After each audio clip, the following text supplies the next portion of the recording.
नमस्कार। आज हमारे बीच में लोक जनशक्ति पार्टी के कानपुर महानगर के अध्यक्ष अमित दुबे जी मौजूद हैं। अमित दुबे जी युवा हैं और संगठन के लिए कुछ कर गुजरने के लिए आतुर हैं। आइए मिलते हैं अपने अमित दुबे जी से। अमित जी, आपका पारदर्शी समाचार पर तो बहुत बहुत स्वागत है। नमस्कार। पहले तो बहुत बहुत धन्यवाद आपका कि आपने मुझे यहाँ पर बुलाया। जी अमित जी, जैसा कि युवा सामान्यतः आज के समय में सिर्फ लोगों का एक ध्येय होता है, जी परिवार का भी ध्येय होता है जी कि मेरा बेटा खूब पढ़े जी लिखे और इंजीनियर बने जी और कहीं जाकर के नौकरी करे और घर बसाए। जी आपने अचानक आपके मन में प्रेरणा कहाँ से आई कि आप राजनीतिक परिक्षेत्र में उतर आए? अच्छा, मैं आपको बता दूं कि पहले तो मैं बिलोंग मिर्जापुर और पूर्वांचल से करता हूँ, ठीक है। अच्छा। और कहीं ना कहीं मेरे घर में, मेरे परिवार में, मेरे रिश्तेदार पॉलिटिक्स से जुड़े रहे, राजनीति से जुड़े रहे। अच्छा। और एक रुझाव, कहीं ना कहीं जब आप बचपन से कुछ चीज़ों को देखते हो तो आपका रुझाव उस तरफ जरूर रहता है। साथ ही साथ जब समय बीतता गया, मेरी एजुकेशन कानपुर से ही कंप्लीट हुई। मर्सी और बेली एकेडमी से मेरी स्कूलिंग कंप्लीट हुई, ठीक है। साथ ही साथ बीएससी मैंने कंप्लीट किया। कहीं ना कहीं चिराग पासवान, जिस पार्टी लोक जनशक्ति पार्टी रामविलास से मैं युवा का जिला अध्यक्ष हूँ, तो चिराग पासवान जी का एक चेहरा, कहीं ना कहीं एक वो युवा के नेता और एक चर्चित चेहरा, और मेरा भी कहीं ना कहीं उनकी तरफ रुझाव रहा। भगवान का, ईश्वर का कृपा था कहीं ना कहीं कि आगे से चीज़ें ऑफर हुई और एक बहुत वरिष्ठ पद भी मिला। यही एक समय था कि अपने सभी युवा भाइयों को एक सम्मिलित करना, क्योंकि मेरा पहले भी जो नेतृत्व रहा स्कूल में, कॉलेज में, वो सभी को, संगठन को साथ लेके चलना था। संगठन ने भी ये चीज़ देखा, पार्टी ने भी ये चीज़ देखा कि ये कहीं ना कहीं इन चीज़ों को कर सकता है। पार्टी ने ऑफर किया और आज मैं इस पद पे आपके साथ बैठा हुआ हूँ। अच्छा, नहीं, ठीक है, तो बहुत अच्छी बात है, आप अध्यक्ष पद पे हैं और चूंकि पारिवारिक गैप बैकग्राउंड आपने बताया राजनीति की जी है, तो जैसे इसमें क्या करने का आपका ध्येय क्या है? आपने अपना लक्ष्य क्या बनाया?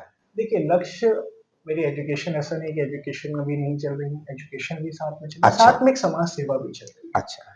लोगों को लगता है नेता का मतलब दिखावा, दुनिया की चीज, ऐसा नहीं है। नेता का मतलब जो दूसरों की मदद करे, मदद। वो नेता होता है। नेता की तो मेरे हिसाब से परिभाषा ही यही है, जो लोगों की मदद करे, जो लोगों की सेवा भाव करे, वही नेता है। और उसी राह पे कहीं ना कहीं मैं चल रहा हूँ। मेरे सब मित्र जुड़े हैं, मेरे से बहुत सारे लोग जुड़े हुए हैं। किसी को कोई समस्या होती, भले वो रात का 1 बज रहा हो चाहे वो 2 बज रहा हो, मेरा फ़ोन चौबीसों घंटे चालू है। मैं लोगों के, अगर उचित रूप से मैं उस समय अवेलेबल हूँ तो मैं पहुँचता भी हूँ, मैं लोगों की मदद भी करता हूँ, निस्वार्थ भाव से करता हूँ। क्योंकि देखिए, समाज में मैंने, मतलब मेरे फादर को अगर मैं आपको बताऊँ, 2017 में ब्लड कैंसर से पीड़ित थे, अच्छा। ठीक है। और उन्होंने एक चीज़ मुझे सिखाई हमेशा कि कभी किसी के साथ गलत मत करना। तुम अच्छा करोगे, ऊपर वाला तुम्हारा हमेशा भला करे। बहुत सुंदर। 2017 से कम 4 साल उन्होंने उस बीमारी से जूझा और उस बीमारी से बिल्कुल सफल वापस आ गए। एक बहुत बड़ा क्या ईश्वर बात का है। चमत्कार था।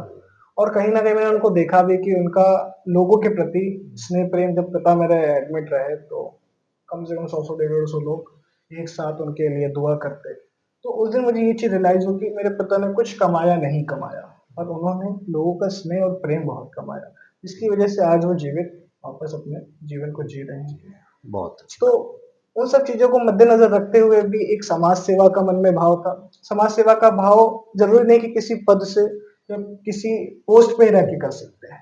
पर हाँ, पद की गरिमा है, पद में चीज़ें ये हैं कि आप लोगों की उचित रूप से मदद कर सकते हो।